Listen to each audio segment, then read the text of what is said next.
All right, I think we're live now. Woohoo! What is I going to look for? This. And this. And there's another one that I got to find. There we go. Aw, unavailable. Not. This one's available. Anyways, welcome to Vlog Thursday. I am Tom here from Lawrence Systems, and I decided what we want to do. We're doing something different, and the different we want to do right now is going to be, let me turn my phone off. That's a little bit less disruptive. But the different is I want to start out because there is a delay between the time I start the live stream before people start joining, and they always start about 10 minutes from now, because we just started, saying, what did I miss? You're going to miss the hot sauces, because we're going to start with talking about hot sauce. And what I wanted to do is try to figure out, people like the video, and maybe we'll do some more with the team. It's kind of on our list to try to figure out a way to do this. But yeah, let's, we're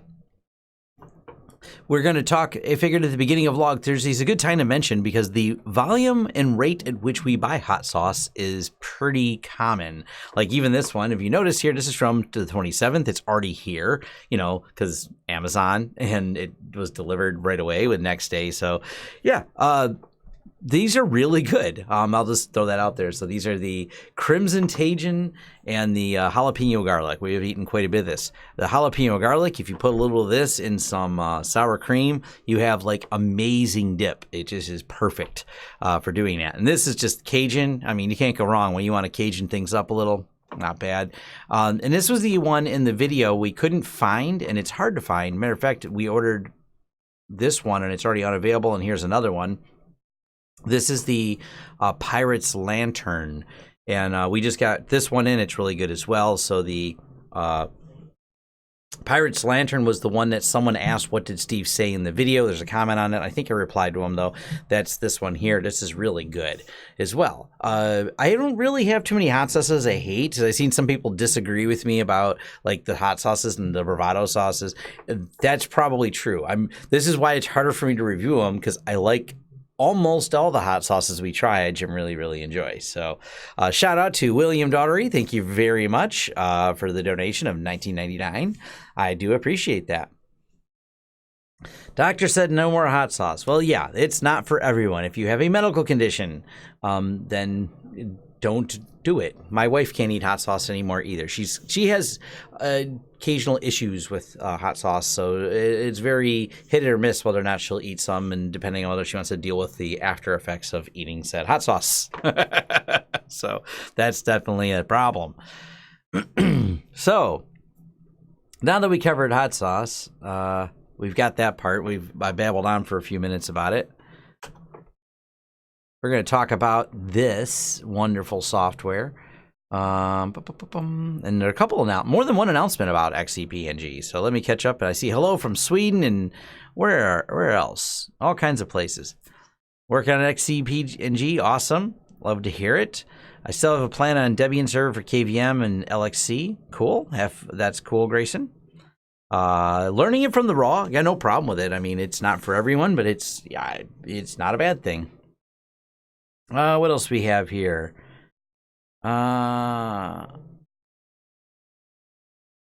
When you issue commands from certbot, I am not a certbot expert. That's why I haven't done a video. I may have. My friend works for Let's Encrypt, so he might be doing a video with me on the Let's Encrypt and talking about it. But yeah, that. Oh, and my son's here. He's hanging out. So that's I don't have many Let's Encrypt answers for you. Hit forums and things like that. It's not my field of expertise. I mean, I can muddle my way through it, but I'm not because I don't have errors with it, and it worked when I set it up. I don't have any help to offer you when it doesn't work, because I followed the instructions and installed it in different places, and it worked perfectly fine. I'm on my to-do list is still doing it inside of like pfSense. So yeah. Grayson asks, do you know about Cisco Umbrella? I came across the promoted tweet on Twitter as a firewall sandbox considered a legacy for network security. No, Cisco Umbrella is a DNS service, and I think they used to be Open. Is it Open DNS that got bought and turned into Umbrella? It was another company that got bought and became Cisco Umbrella. It's a DNS filtering service. They sprinkle some magic words of AI in there when you look up Cisco Umbrella. All it's doing is DNS filtering. Can pfSense do it? pfSense has the ability to load PF Blocker and load lists. What you're doing with Cisco Umbrella is you're getting a paid list versus a free list. So take that for what it's worth. So it's not exactly the same, but it's very similar. You'll do the DNS filtering with that, and then you'll say, all right, I want these sites filtered. The difference is you have to provide the list versus relying on Cisco's list. So it's not that necessarily good or bad. It's who's got the better list.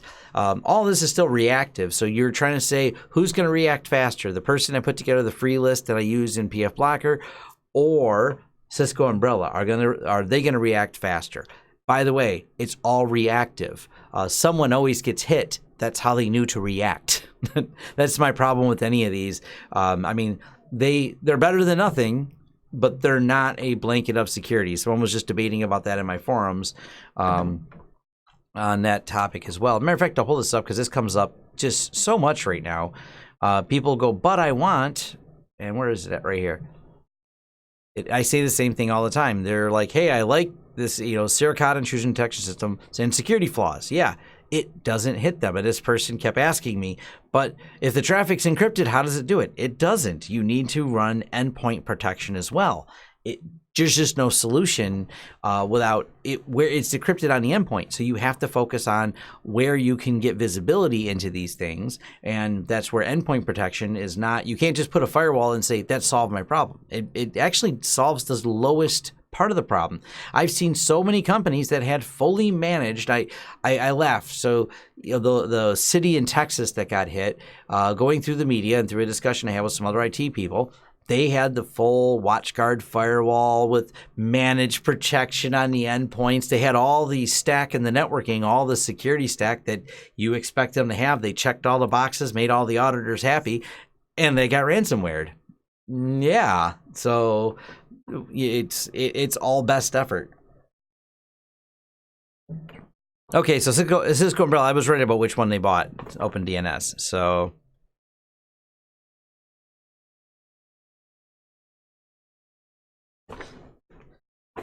let's see. Yeah, PF Blocker. Yep, and PF Blocker supports lists. So think of Cisco Umbrella as a list. NFS shares and a Synology for shared storage. That should work perfectly fine.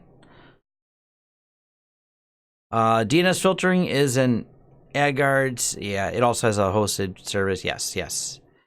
But back to the XCP-NG news. So a couple things. One, this is awesome. This is really good news. The XCP-NG is now part of the Xen Incubated Solution Project. Xen Project is now part of the Linux Foundation. And this means they're going to be, nothing really changes. It's kind of one of those, we're getting recognized. We're part of the entire ecosystem and participating in the Linux Foundation ecosystem. So this is everything you want to see from an open source project, that you have full participation. They're being as transparent as they're supposed to be. There's nothing about them that's not open source. So I really like the fact that they joined this. That's just good news to have. But this is more about, as cool as that is, don't get me wrong, I'm not downplaying it, but let's talk about features, because that's what gets us excited about this. XCP-NG, they have a whole bunch of new stuff. One of them that's really cool is the ext4 system is going to be the default ext type when you're doing local storage. So that's awesome. That's actually really good. It doesn't affect most home lab people unless said home lab person is running tons and tons of VMs. Why bring this up? So if you use ext3 versus ext4, when you have to do things like check disk, so to speak, or FSCK disk, I'm conflating terms here. I know FSCK is the checking of the disk and verifying integrity. ext4 does it much faster, but there's not that many files on XCP-NG unless you have a whole lot of VMs. So it's great that they did this. I'm happy they did because ext3's been in there. But this is also why it took so long, was no one really had the push for it, because usually, even if you're running 20 VMs, we're talking like the difference is when you're doing like 10,000 files at a time and things like that. But it's still better. ext4 has a few other advantages over ext3, but so I'm happy now that it's become the default. It's not listed as experimental, even though no one's had, I know, I've had any problems with converting and using ext4 systems. I just like seeing it to be default. So, this is the other one a few people had asked about, and this just takes time to get in there. Full support. Now, they had workarounds and ways you could do this prior to 8.1, and 8.1's in beta and should be out soon, I'm hoping. But now they have, confirmed. And you got to remember, there's difference to working and confirmed support. This is support for this all added, and why that matters is because when you talk about enterprise things, they have to go through a much more rigorous testing cycle than, hey, I just want to load this setup for building out my home lab. So I've got these running on AMDs, but once they officially say they support it, that means we have a known, stable, no weird quirkiness, et cetera, and a really solid platform to run with these AMD Epics on there. So that's really cool. I'm glad that they've added the support for there, because, if you follow Level 1 Linux and Level 1 Techs, they've been talking a lot about some of these AMD Epic systems, and they're kind of not just your slight game changer, as people say. They really do mean the consolidation of many systems into one. And the cores they have is just crazy. So you get and data center electricity is a big factor. So your cost of, you have a smaller compact space using less electricity, giving you a higher performance ratio based on the wattage you put into it. That's everything you want. That's the goal you want to have in there. And of course, now they got the Z standard compression available. You could load this anyways on there.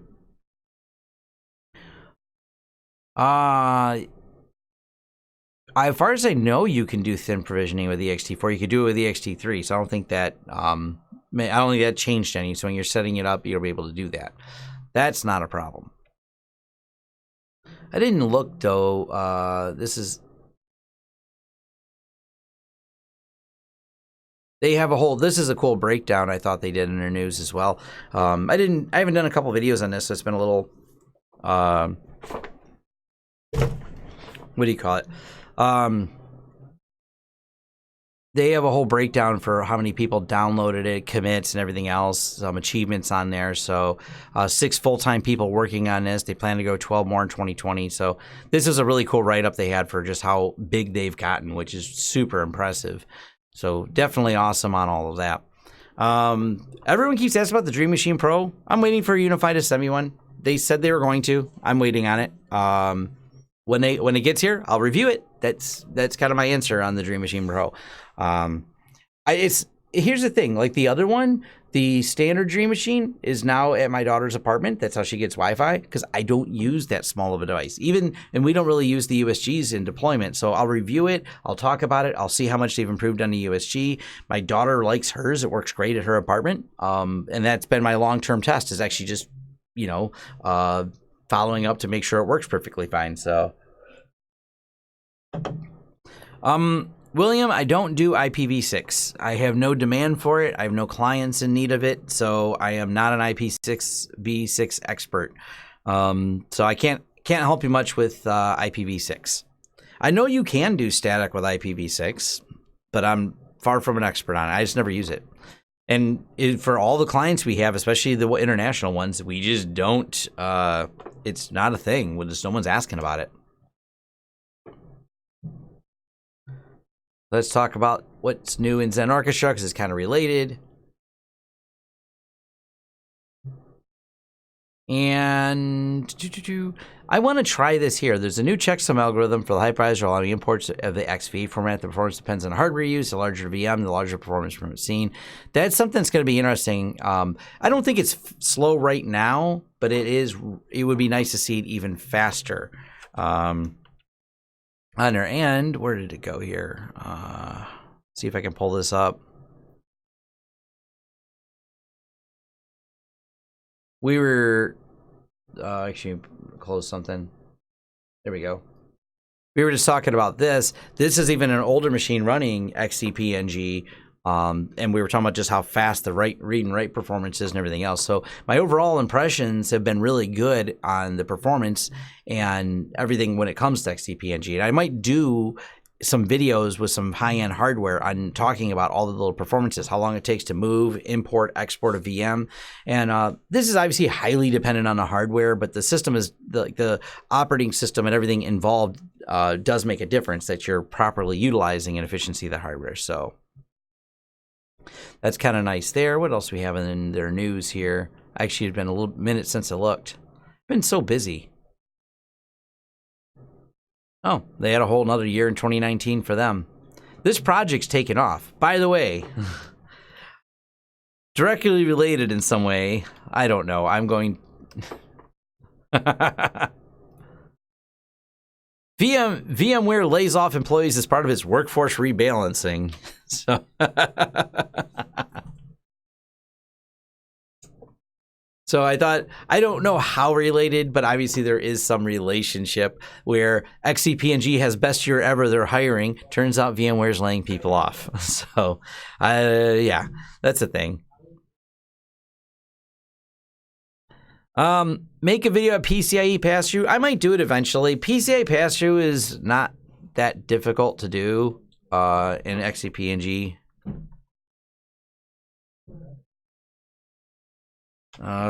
Zen server.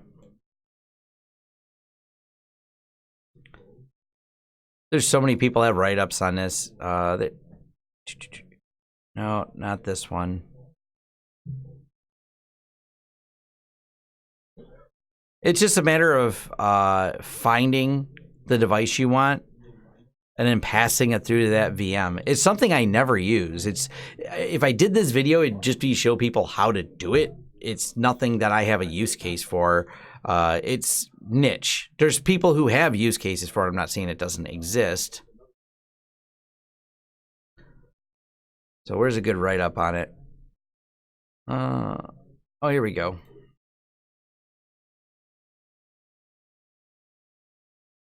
Aside, there we go. You have to list the functions.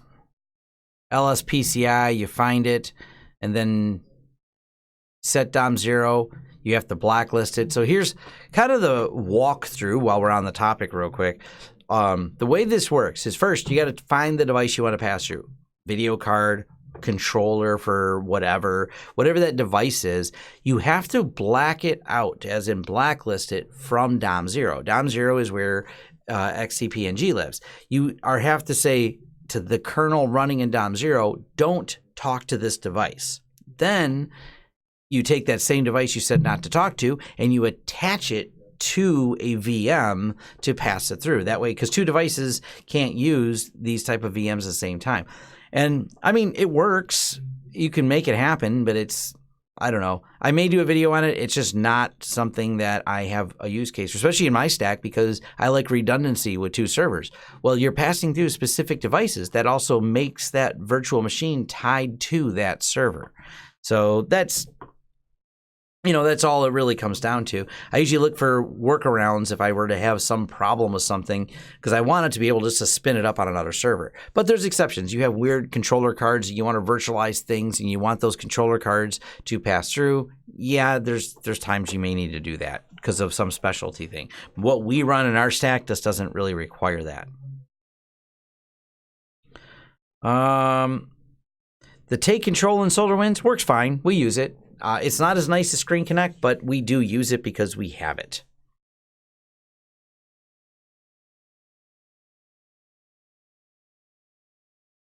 Well, and there's different GPUs. If you get GPUs that support this is the ideal way to do it. You get SRIOV.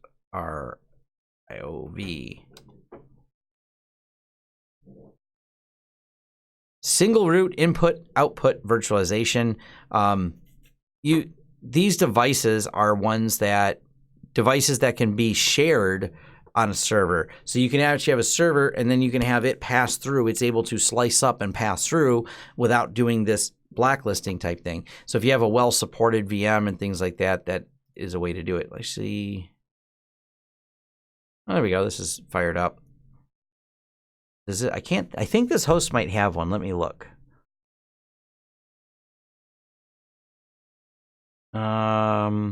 Actually, it'd be under pool,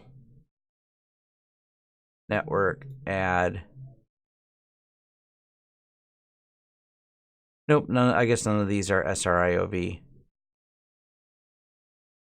Oh well, I thought I had one on here. Actually, does it anything under advanced hardware? Oh, nope. None of these. SMT, hyperthreading SMT is enabled, but it does not have that. Okay, thought I'd look. Started 5 hours ago. Force reboot to attach. Oh, yeah. I gotta fix that too.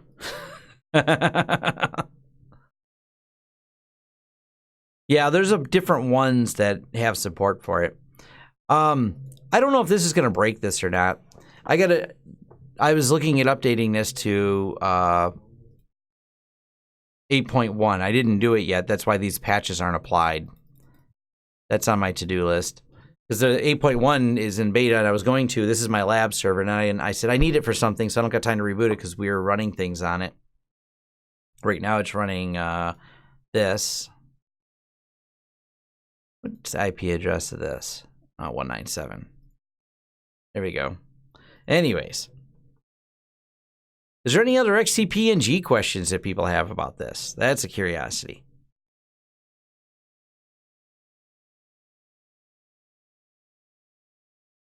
Yeah, I see someone say VMware does some good products. They don't have terrible products or anything like that. It's just a matter of I prefer open source. I'm much more into the open source side of things, and I don't know. It's more my preference. I have a clear, no license, no headaches or everything related to it, and it works well. You know what? I haven't updated this in a while. This is close to release as well. I believe this is on release candidate now, so I should probably update my pfSense 2.5 lab. And while that's booting up, which this is on the Dozer lab, and then we'll log into the Dozer system.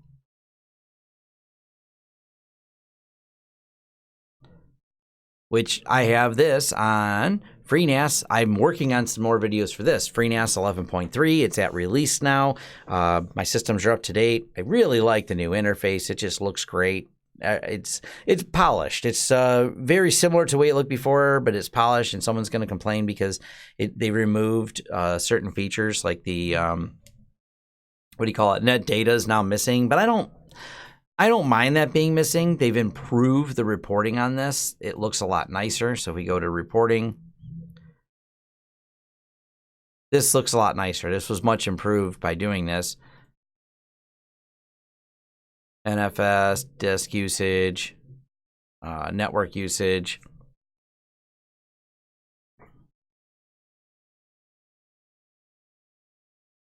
Oh, 245 is on RC. Okay.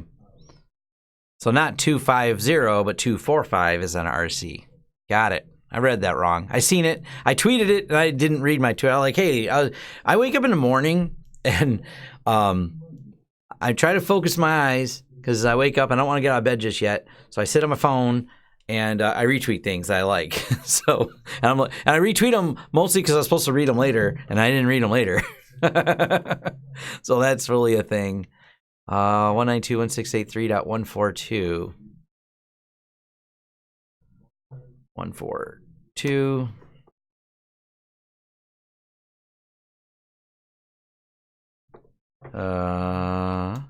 No. There we go.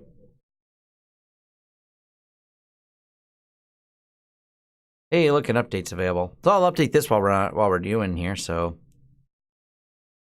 confirm. Let's get this up to date. Yeah, graphs are underrated. I don't recommend for production running FreeNAS and XCP-NG, but if you wanted to run FreeNAS and XCP-NG, follow my hard drive pass-through video. The hard drive pass-through video will show you how to do this, so it's completely possible. It's something you can completely do, but it's not something outside of a lab I would do. So you run XCP-NG, you turn on pass through of the hard drives or controller. I chose to pass through the hard drives because that was easier. Once you pass through the hard drives, it's pretty straightforward to do. And I have a whole video on exactly how to do that. If anything, do you do for offsite backups XCP-NG? That's actually really simple. Matter of fact, because I need to turn something back on. So we go over here to backups, and we're gonna go to enabled. I turn this off when I'm doing something. So here's my Invoice Ninja Delta backups, and we're running live here. I turned them off this morning. So from 10 a.m. till right now, what time is it? 10 a.m. till 4:26 p.m. Delta backups are turned off. So what I'll show you here though is how much this is a day. You know, we were busy from 10 a.m. till 4:30, and my guys are still working right now. Staff is still active. We're gonna go ahead and do a Delta backup. Do you want to do this Delta backup? Yes. It runs hourly, but it's not an hour right now, so because it's set to run at different times. So now you're watching this live, unedited. We're gonna watch it do the backup. And this is only doing over a 1 gig connection, by the way. This is not, the VDI export goes to a server that's not connected at 10 gig. That's a future upgrade project. And when people say, why aren't you, the whole, why aren't you running everything 10 gig? I'm like, I don't know this. So how long did this take? How much did a full day of Invoice Ninja backups actually take? About that long. 97, 98, 99. I don't know. I didn't time this, but it times it. So we're going to go over here to backup overview. It's going to synchronize the Delta. So there was 1.2 gig of changes. And it takes a little while here because it has to do a verification. Once it's verified the merge and everything else, we only had 448 megabytes. So now, yeah, Delta is an incremental change. Now, to get this off-site, we only have to take off 448 megabytes, and we have now synchronized this off-site. This just goes to a folder, and then that folder gets synchronized off-site. So that's all you have to do. You don't really, this is full. Now, the first time you do it, yes, it has to back up the entirety of that VM, which is big. But every time thereafter, you only have to sync the changes with the Delta backups, and then you sync that folder that's in there. So, and not to mention, we have, and we can look at it here. I do full backups. Whoops. But what you see here is the full backups and then the deltas. So we have both of them in here inside the backups, and we'll just do this. So if you select the backup, here's the one we just did there. So January 30th at 10:02 or 4:26. And there's that Delta backup. So I can actually have 2 revisions I can restore to. Now, on top of this, because the data itself is so critical, not the VM I like to back up, but the data itself is critical. There's another job that runs and synchronizes database changes, because the database changes in my invoice system obviously are even more incremental because you're just database changes. So I have another tool that synchronizes the database there. So if I lose a VM, I restore the VM, and then I restore the database if I need to, if there's a bunch of stuff on there. So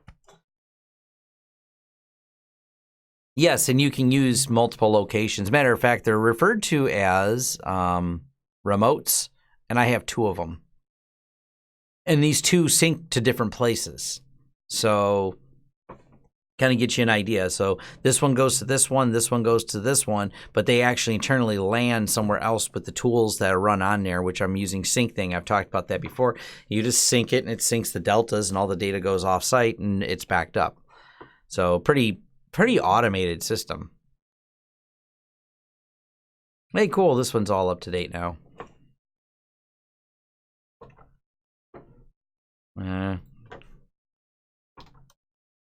There we go. Latest up to date 2.5 development. So that's on that one. But yeah, the other train's coming out too. I'm more excited about the 2.5.5 one. There's going to be some nice features coming there. And there's nothing in here. They added something. What'd they add? I didn't do a video on it yet. They added where did it go? Is it showing up in here? Mail report, MTROX, Net SMP, Net Core Boot.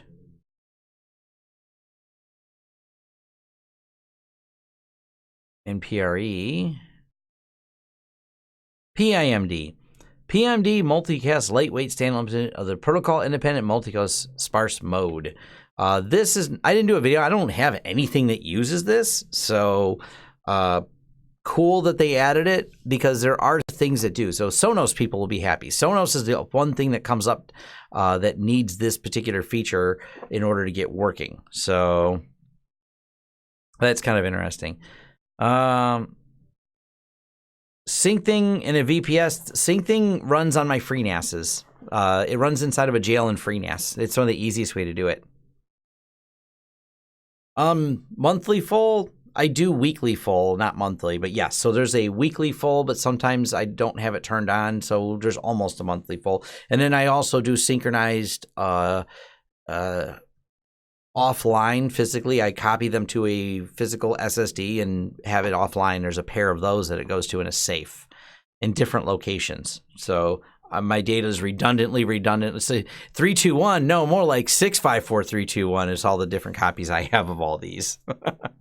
I'm, paranoid. So it's not like I won't build these for clients. I'll build as much of a backup system as they have a budget for, but a 321 backup's good. A 65432 backup's awesome.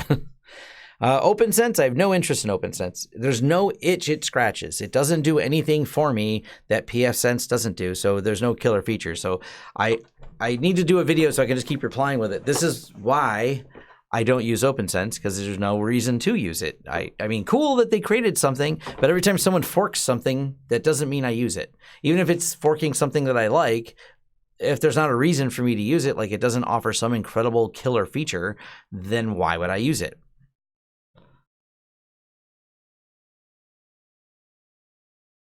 Open Hangouts. Running net data direct on pfSense. I wouldn't do that. I guess you could, but I wouldn't. Yeah, the weekly OpenSense person. Every week, someone has to ask. Every week, I get less people emailing about it now. That's good. I just delete all of them, by the way. Hey, do you use of, or have you heard of? I get a lot of those emails. I delete all those. There's a reason I have forums. I delete more and more emails every day. I'm not sure why these people just kind of randomly email me things. Sometimes I'll go email them a price back. Other times I don't. Yeah. So let's see. We got that up to date. This is just doing its thing. This is the lab one. So that lab is up to date. Now these I all do snapshots on that are deltas as well. So when you go to the backups, you'll see that these are all done the same thing. These are all set to be delta backup, delta backup. Yeah, for the same reasons. That way I can easily reiterate and do this. Because restoring from a delta backup, I think I did this one today. Yeah, this one was done today because I updated the Debian Labs server. So actually we'll go ahead and stop this one. We're not running it. And one of the things that's important, and I use my lab server sometimes to restore things, even from the other server. That's why the lab server, they're all crisscross connected. I'm going to do another video about these sometime. So like if I want to do a restore, let's look at this. And yeah, I just updated the Windows 10 one. Here's the Debian Lab server. It's actually really nice. If I wanted to restore it, and let's restore it to the NFS. So we pick the destination. Here's the delta. Which one do we want? The full or the delta? We're going to pull this one here. The latest one I just did, Dozer Scuzzy, and just hit start. And watch how fast it restores. Now this one is running on a fast. My lab server is faster than my other system, but it only pulls back at 1 gig because I think it's only connected at 1 gig on there. But you can watch how fast it restores.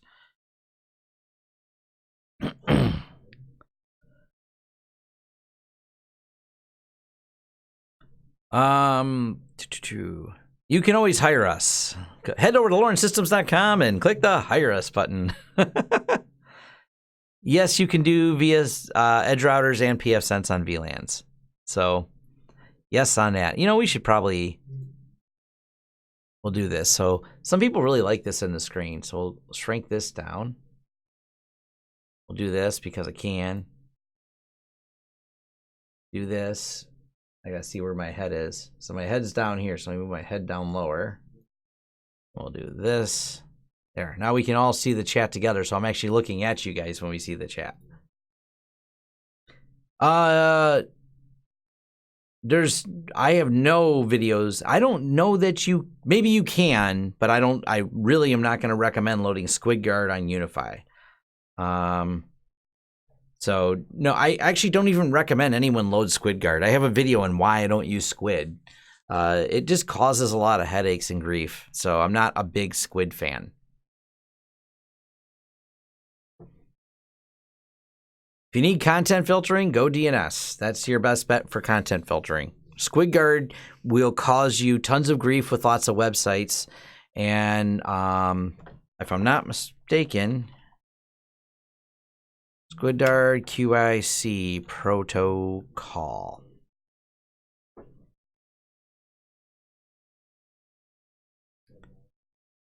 Yeah. This one here, Chrome is bypassing SquidGuard. So once you start using the QIC protocol, you'll start having problems with it. That I know of, I don't think SquidGuard can do anything with QIC.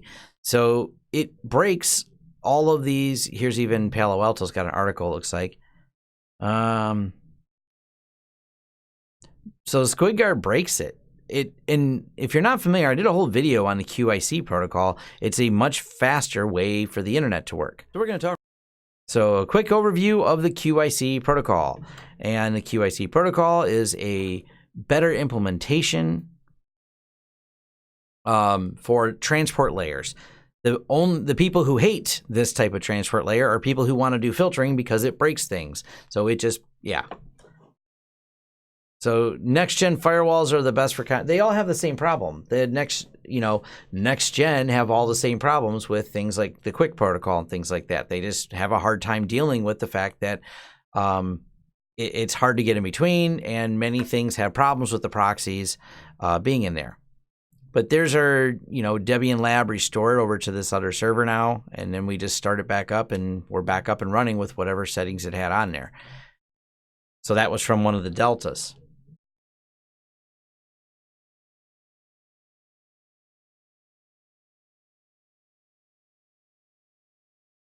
If I run pfSense in a cloud environment, yeah, it works fine. You just build it in the cloud, put a VPN in it, and tie it there. So I don't know what the question is. I mean, it works. So maybe was that the question? Is does it work? It does work. And we shut this VM back down. Advance, remove. Actually, I gotta remove. I think I have another one here I need to get rid of. I don't need this VM either. Remove.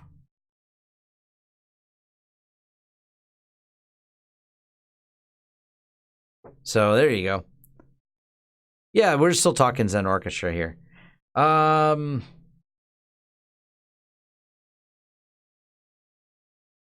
So what's my thoughts on the Vast? I don't know. Don't use. If it's free, you're the product. That's my thought on everything.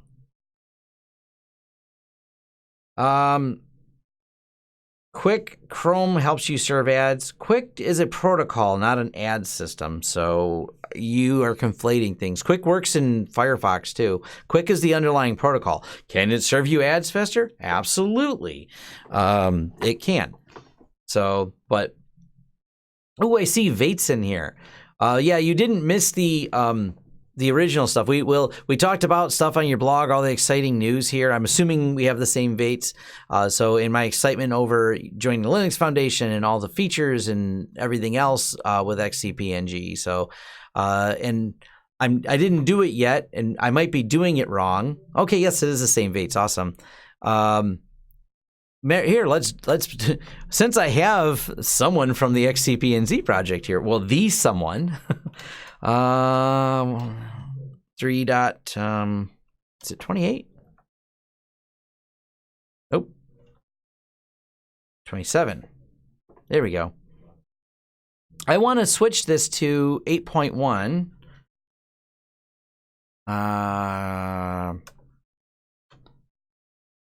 So if I want to move this one to, whoops, bye. All I have to do to get this into beta is this. So I think, I'm asking, I think this is right. To switch this over, will this put me in the right one if I just edit these? Am I doing this right? Or is my guessing wrong here?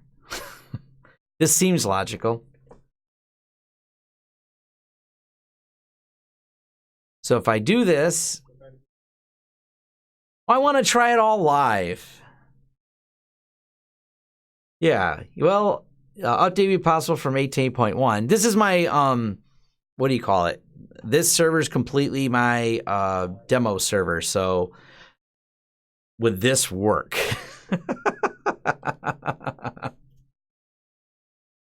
Yes, I know I could have used %swap. I know I didn't. Good luck. YOLO. All right, fair enough.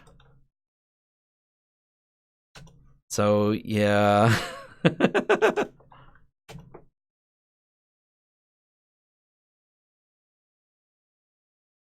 All right. Should I worry about these errors down here? We're fun. We're learning with Vates himself.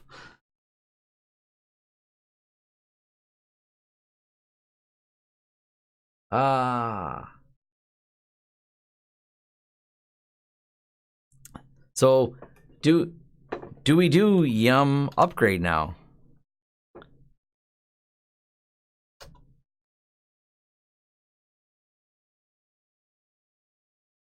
Do I do skip broken? Ooh. How bad will this demo go? Will I be reloading my server?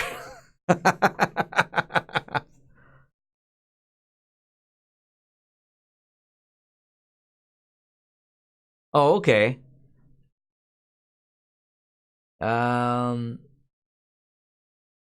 You'll have to check if all the repo child. So I guess I could look inside of some of these real quick just make sure the links work. Looks good.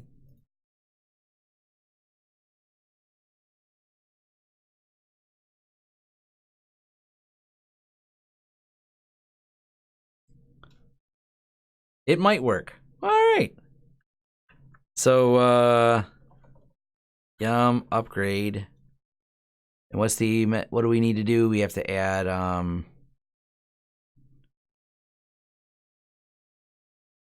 skip broken.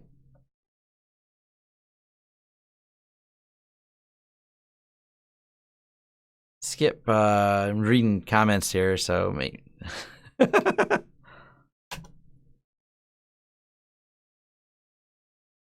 Hey, sure. We'll find out if this works.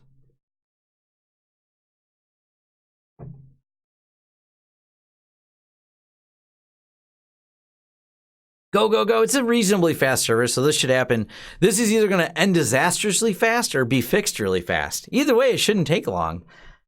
So that's doing that. And I'll log into this.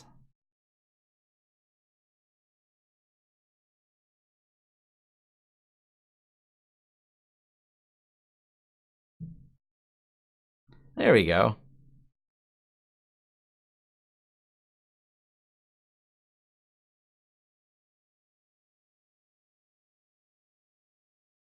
Well, what fun is a VM to test it? We want to do this live. We don't want VMs to test these things. Look at that. So there we go. And then we'll pull this back up.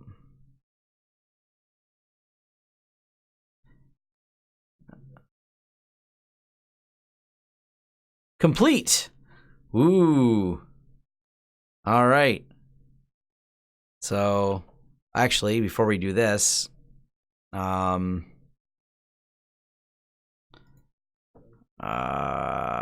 see. Before we reboot it, I got something running on it, so I got to shut down things that are running on it.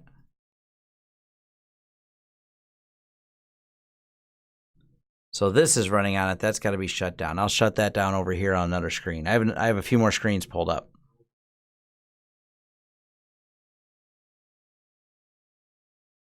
Host pool VMs. And then we turn this off. No, I'm good. All right.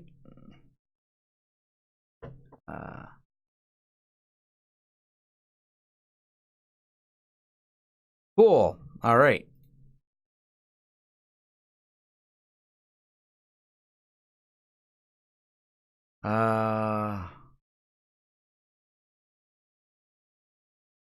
No VMs running on it. All right, cool. Now we're good. Now we can reboot it and see what happens. So shutdown -R. Whoops. Derp. Typing issues today. All right, we're gonna see if this works. We're winging it here. Got a nice cup for it though.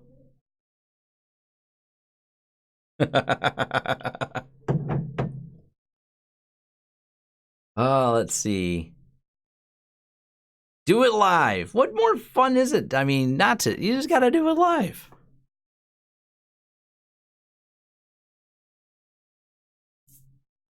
Configuring memory. That's the one thing these Dells take a little bit. They sit on this screen for a minute.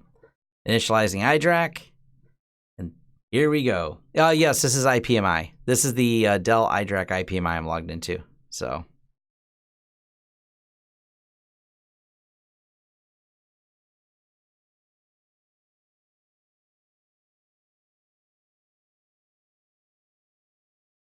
And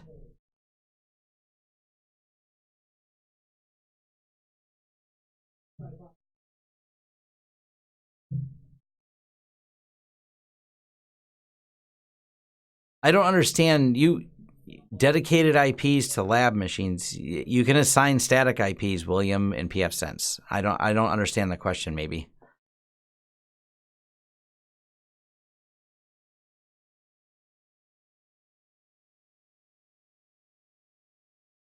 Here we go. Initializing interfaces. Will it boot? Will it break?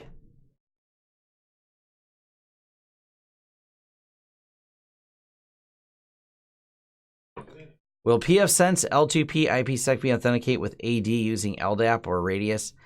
I know I've seen write-ups on it. I've never done it. We generally keep it separate, but it does support LDAP and free Radius. So if you have one of those set up on Windows, you should be able to get that working. No, this is a new thing. You don't really assign public IPs through pfSense. It's not the ideal way to do it. You can do a one-to-one NAT if you wanted. So it's probably the better. Normally, you're not. I mean, you can use one-to-one NAT. It's kind of an up to you thing. Oh, look at this.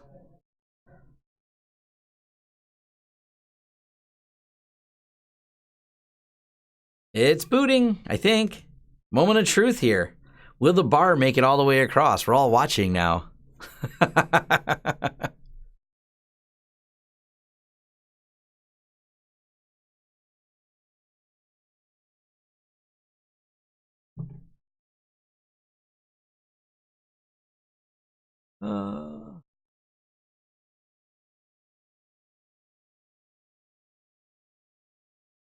If you spec out previous gen hardware, how do you get past clients' perceptions?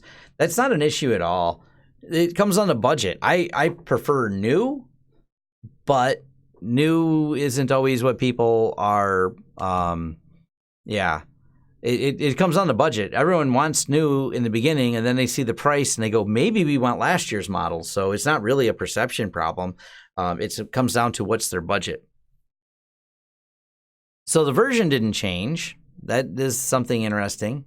That might be a quirk. They haven't got around to updating the version yet, but let's fire it up.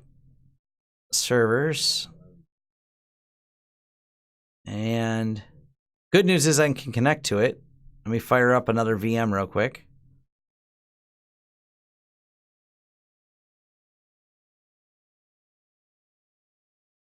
So, all right, we're going to start up the Zen Orchestra now on the other screen. See if it starts. It's booting. I'll bring that over here. This is what I'm seeing over on the other screen. So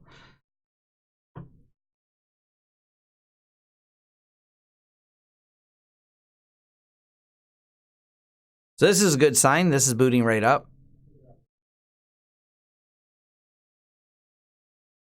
It's still showing XCP-NG version 8, so that's correct. Let's go ahead and just look at that. Yeah, it still says 8, so I don't know.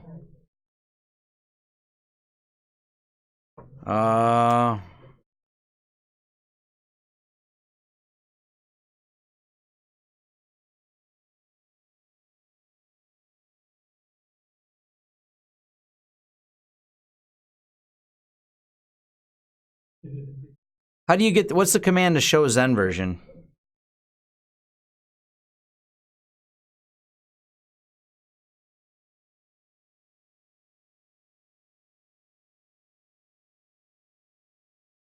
Oh, because it doesn't like, yeah, you're putting commands in there, so. It's, oh, XL.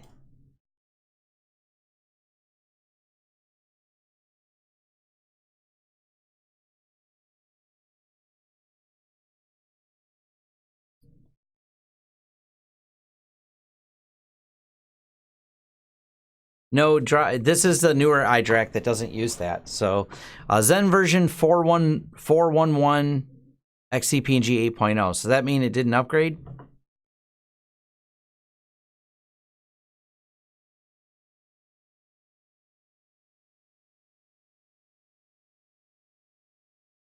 Okay, so it didn't actually update. So let's try this now. Go here.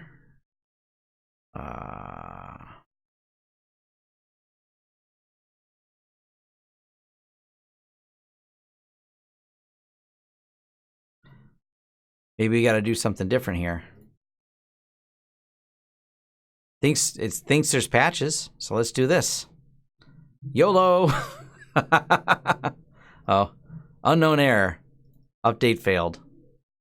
Okay, this is not the way to do it. That's what I'm figuring.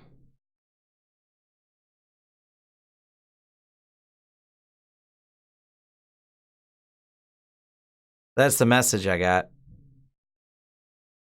Live troubleshooting a Zen server.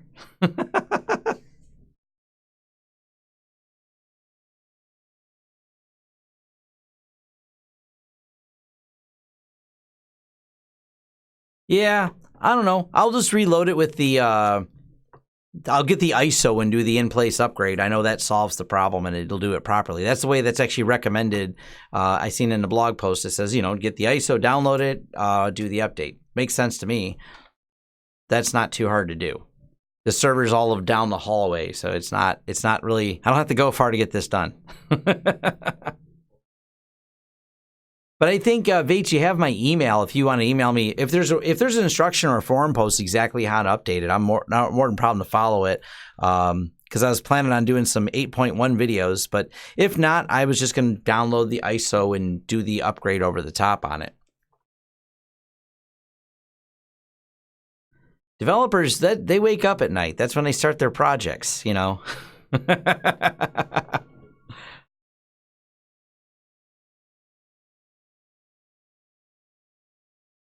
So the upgrade didn't go, but it didn't break either, so there's that. Everything's working. VMs are running. I can start things, stop things. I can run Windows 10 on this if I want to. Ooh. What else is there here? I haven't updated Parrot in a while. That's on there. I got to update Untangle. A few people asked me about some new Untangle videos. There's so little demand for it because a lot of people like the open source stuff better, but maybe I'll do some more Untangle videos. That's why that's even in here.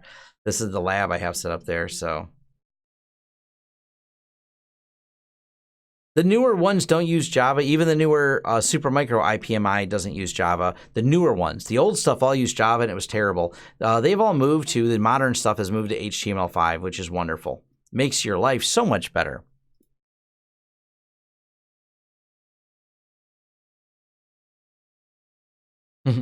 If you follow this process, it should work. Export. Just put that in there.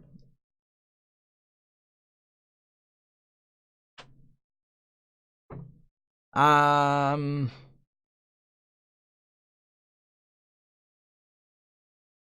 figure it out. So, nonetheless, if you want to, if there's a forum post that shows how to do it, but like I said, I'm perfectly fine to pop the ISO, and that's what it says in the blog post. So if we go over here and close this one.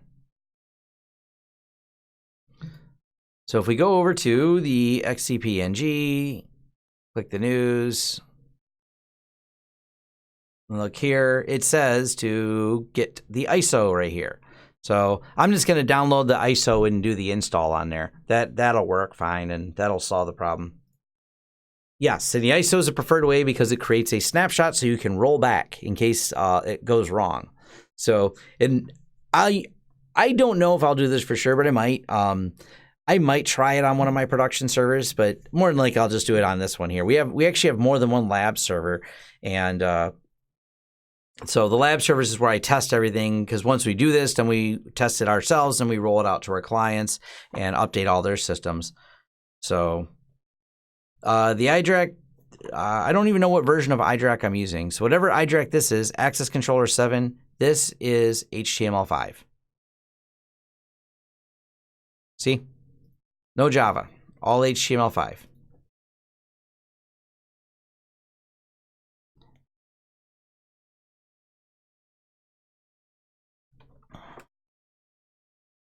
I don't know that anyone makes really workstation motherboards. Buy a Supermicro or a Gigabyte that has EPIC support. I don't know that any of these EPIC ones are really you would consider workstation. Pretty much all of them, I mean, they're gonna be enterprise. So if you build that, so, but thank you, Vates. I know you're in a way different time zone, so pleasure to see you here. This is obviously the person. Look up who Vates is, and they're the people behind the XCP-NG and everything else. So I'd love to do a video with you, Vates, too. So, and I don't mind doing it way earlier in the day when it's midday for you. So.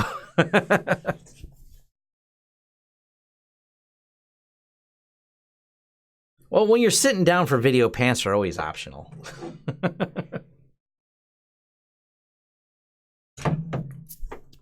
So, yep, I'll keep plugging away at it. I'll get it updated, and I'll do an updated video. But yeah, I'd love to do, because you guys are doing amazing things with the project, so I definitely love to talk with Vates and everything about it, because it's been really cool to see. But back slightly on the topic of EPIC motherboards, yeah, these Supermicro motherboards are really popular. I think all of them are going to have, it just comes down to what's the features you're looking for. The cheapest ones are going to be like the ASRock ones and things like that. But you have to figure out what the features are and what your budget is to make it all work. So it comes down to preference.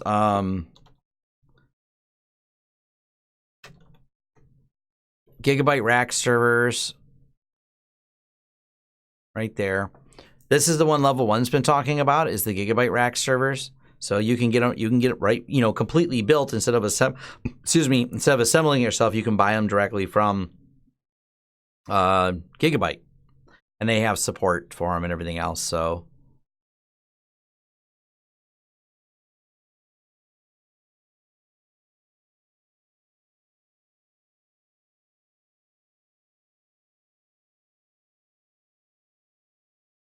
Oh, let's see. It depends on the setup. So some of them I run off of a USB. Most of the time when we're installing them and the server, where's it at? Took a picture of it yesterday. I thought, yeah. Yeah. So this would be an example of when we just set up the other day for a client. This server is a Supermicro 1U server with a full SSD, RAID array, IPMI, et cetera, et cetera. We let the server handle the full extent of it. So the server itself, the built-in, is handling the all the RAID as much. That's for RAID with a series of SSDs. Once it handles it, we can just take a small partition and put it over to install for the XCP-NG to live, and then the rest of the partition was set up with ext4 for storage for the all the hypervisor storage locally. And this is just a flop over backup server for them. They have a new main machine. This is their backup server that's fast enough to run their entire company with enough storage to run their entire company. They just wanted to have 2 servers for redundancy, and we're going to do those snapshots that are going to go over to here so we can easily migrate between there if they ever needed to do something. Now, don't smoke bees. Don't smoke bees. Related to that in some way, let's go back over to here and that. There's a couple different strategies, and I've done videos on this topic to dive more in depth. There's snapshots, and then there's, and we'll create a new backup here. There's disaster recoveries, continuous replications. There's more options you can do.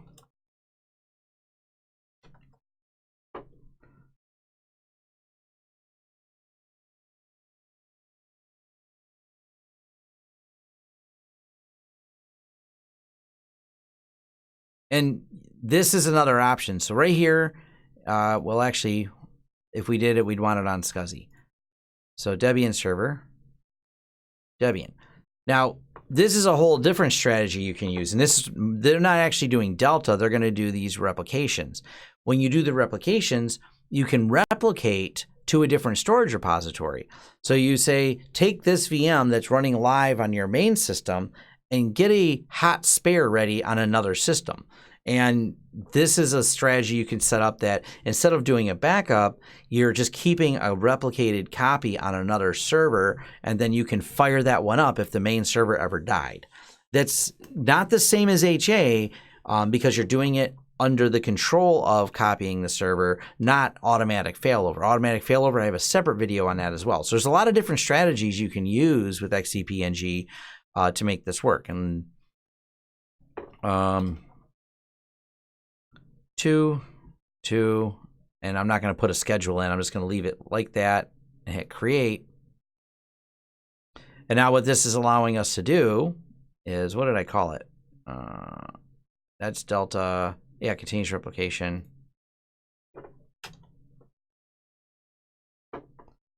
Replicate. So now it can do replicate to another storage. Now, I only have one server in this pool, or I could easily replicate it to another server, but you get the idea. I say replicate this, and it will replicate it to another server or storage repository. And this is a great way to do this, so you can set this strategy up, and let's run it real quick.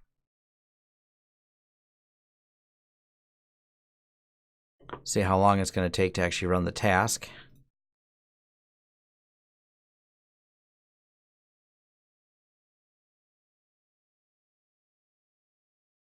A few minutes to run. So it's replicating over here. Now, it's when it does this replication, and we look over here at the storage pool, it's actually just replicating between pools because I only have one server in my lab right now tied to it. But here is that replicated, and you notice how it has a special name. It's called the replicated server. If you try to start that replicated server,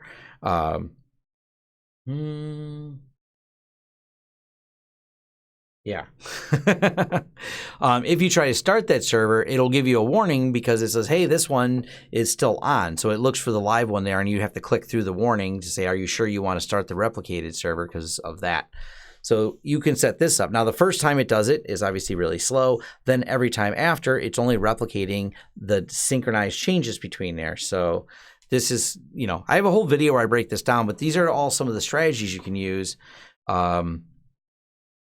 that work really good. Yeah, don't smoke bees. That's my son. Oh, there's a video somewhere that should be titled that. Well, maybe not. I don't know. It's some stupid inside joke my son has with my staff. Uptime versus backup. That's a different topic altogether. That's a disaster recovery plan.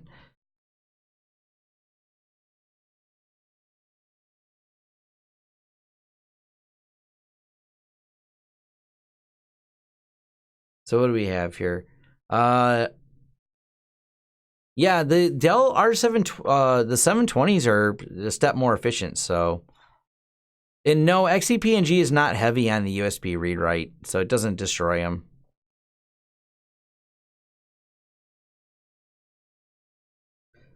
Hey, name them all Harry Potter characters. I'm fine with that.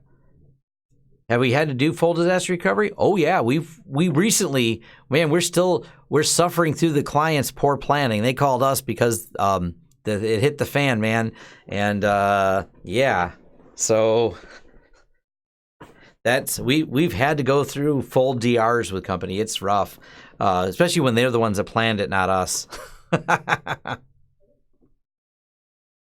You have to get the when you buy the iDRAC with the 720, the functionality of it is dependent on the license that came with it.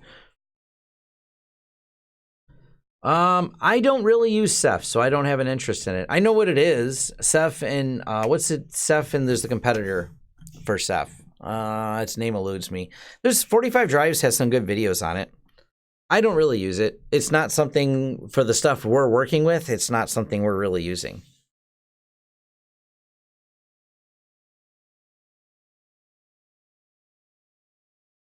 Gluster, that's the other one. Gluster's pretty cool. Gluster FS. Yeah, 45 Drives has a whole bunch of videos they released on Gluster FS. And I laugh because I was like, Tom, do videos on it. And I'm like, well, 45 Drives is, they use it more, they deploy it, and their videos, like, hardly any views at all. So I was like, oh, look, there's a few views on it. So, one, I'd have to take the time to learn something I don't use to do a video that no one's going to watch, or 1,000 people maybe. So, I don't know. I'm not discounting, not saying it's not a cool thing. It's used in more specific use cases. You take, for example, 45 Drives lays it out because Gluster itself is a way of taking separate servers, tying the pooled storage together, and basically raiding together several servers. It's not itself a file system, so it's another layer above because of what you have. But each one of those type of syncings that you have to do have a it's cool, but there are limitations to it in terms of speed and stuff like that. So and it's for companies that have that much data that they need it distributed at scale. So that's where it comes down to.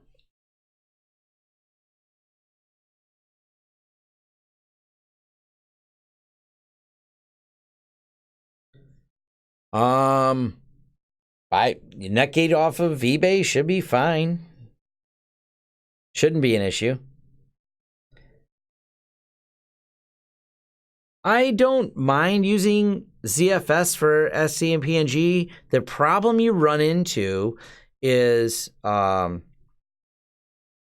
if you set this up and you have ZFS, it doesn't natively have any notification for you of any problems that ZFS might be having.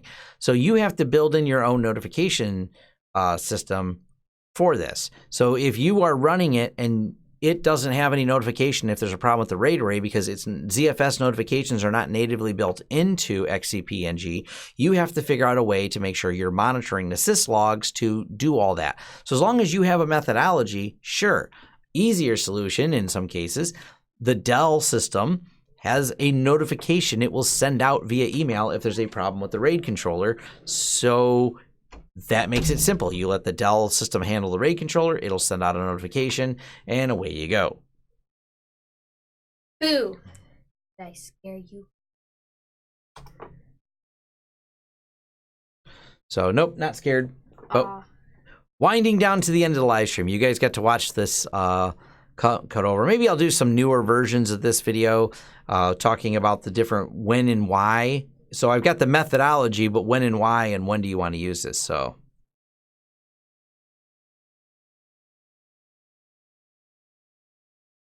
why is TLD enabled PF blocker? I don't know. Post in forums. I post in the PF blocker forums, not my forums on that. I don't know. People do weird things like turn everything on, which exactly says not to do it, and they break things. So yeah, I don't know. That's the same. Does Linus Tech Tips have some DR examples on stuff? I've never really paid much attention. I know they're doing it. I mean, they're doing things different, so.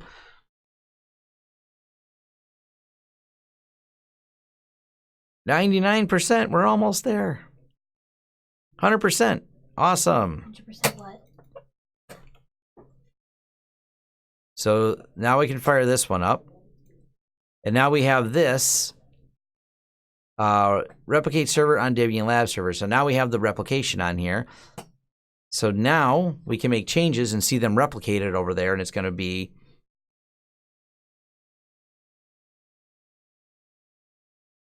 Linus has cluster. I don't watch Linus's channel enough to tell you the details of what he has. I watch it some, but not all the time. I liked his video about retiring because I like when he's very real. That's interesting to me. He's got a lot of great videos, but he's more focused on consumer hardware, so that's why I don't watch all of his videos. So, all right. So now that this system's up and running, and now we can go here to backups, overview, replicate. And it should replicate at a reasonable speed. Let's find out. Or it'll break something. Started.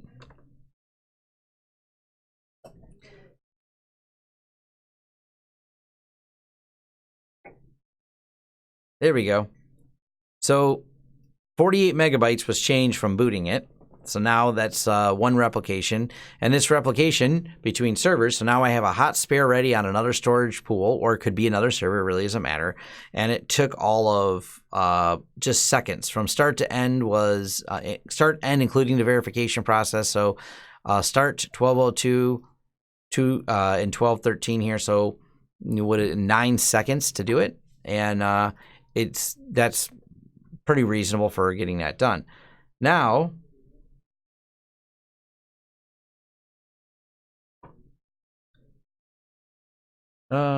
yeah, Linus isn't really an enterprise IT guy. That would be the best way I would describe any of that. What's the IP address here? 197.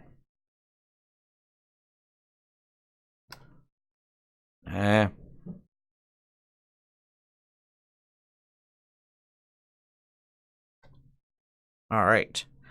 So this is going to create a 2 gig file very quickly. So we're going to go ahead and just run this. And when it creates this 2 gig file. Yeah, probably. Now we're going to go to the backup again. It created it, it deleted it, but there's still 2 gigs worth of changes that occurred. So now this last Delta backup was how many? 48 megabytes. This one's going to be a lot bigger. So we're going to go here. Oh, Delta, there we go, this one.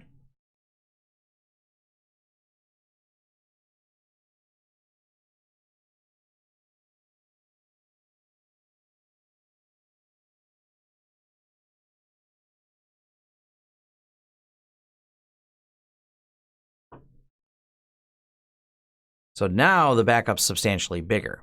It's calculating how much data it's got to go. This is all mechanical. This is all happening on this.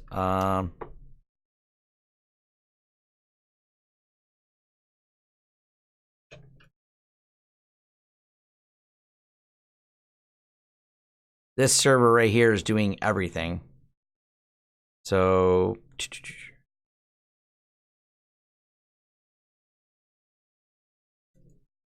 and it's still doing because we did a 2 gig backup, so it's thinking here.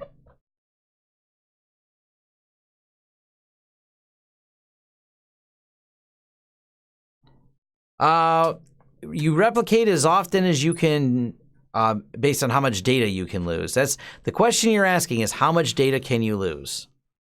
And that comes at a cost. So if you wanted hourly replications, 30-minute replications, it comes down to how much data are you willing to lose and how much are you willing to spend to keep that data. So this one, 2 gig file, 1.29 gigs. So 48 megs for the first time, 1.29 gigs for the replication, because it took a little longer. So now you're going to get the idea. I don't use XOSAN. I've not dug into it. I know they're working on maybe a re-rate later, but I've never used it, so I have no comment on it.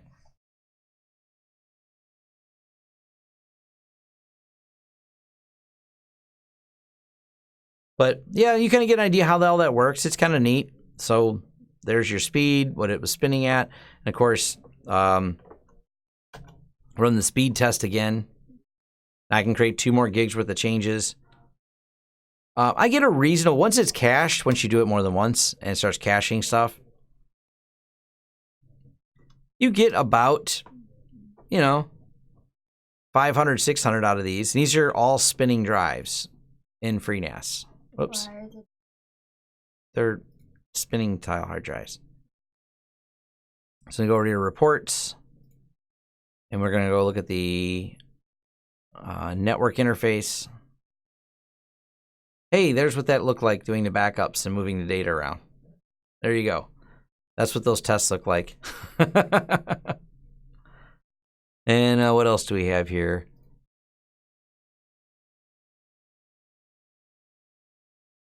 Yeah, that's and it was going to the iSCSI, so that's what they look like on the iSCSI. There's the first, there's the initial backup, there's the other backup, and there's this one here. Like the SCSI at our. Mm-hmm.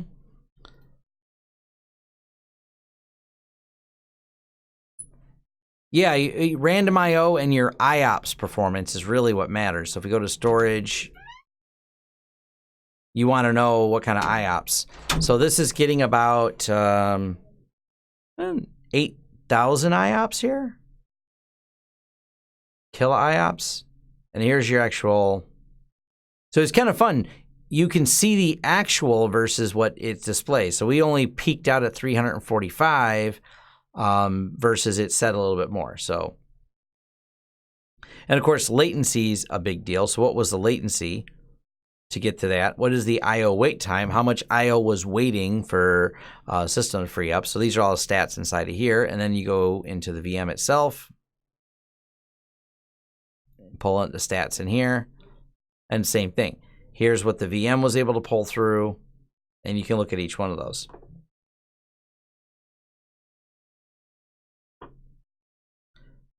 And of course, some of the network stuff and CPU, et cetera, et cetera.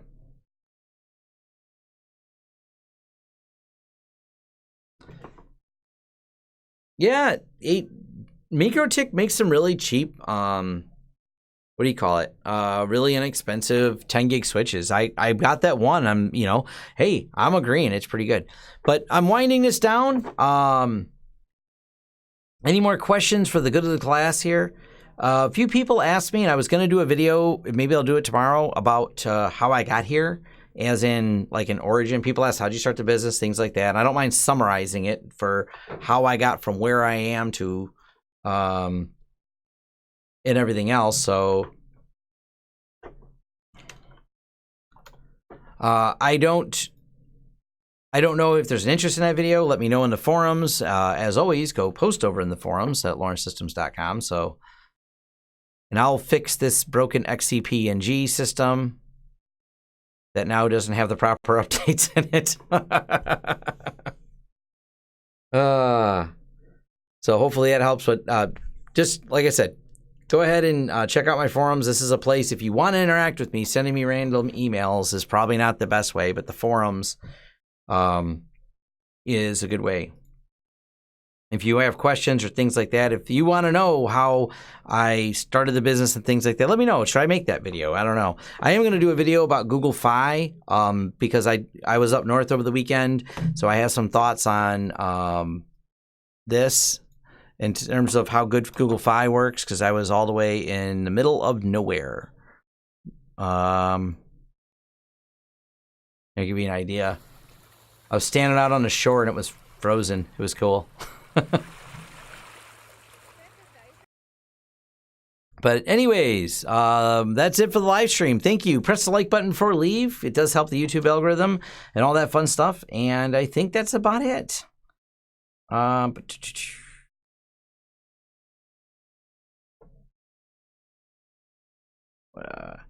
Can't wait to hear about Google Fi and Milnor. Google Fi worked better than expected on the new Pixel 4. So that's going to be what I talk about specifically is not just Google Fi how it works, Google Fi in some of the remote areas, and how much better it works because my wife has a Pixel 2, I have a Pixel 4. My phone worked in places hers didn't, and we both have Google Fi. So I wanted to talk about that to kind of break it down for people.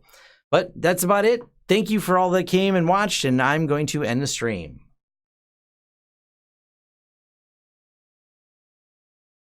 Later. Peace.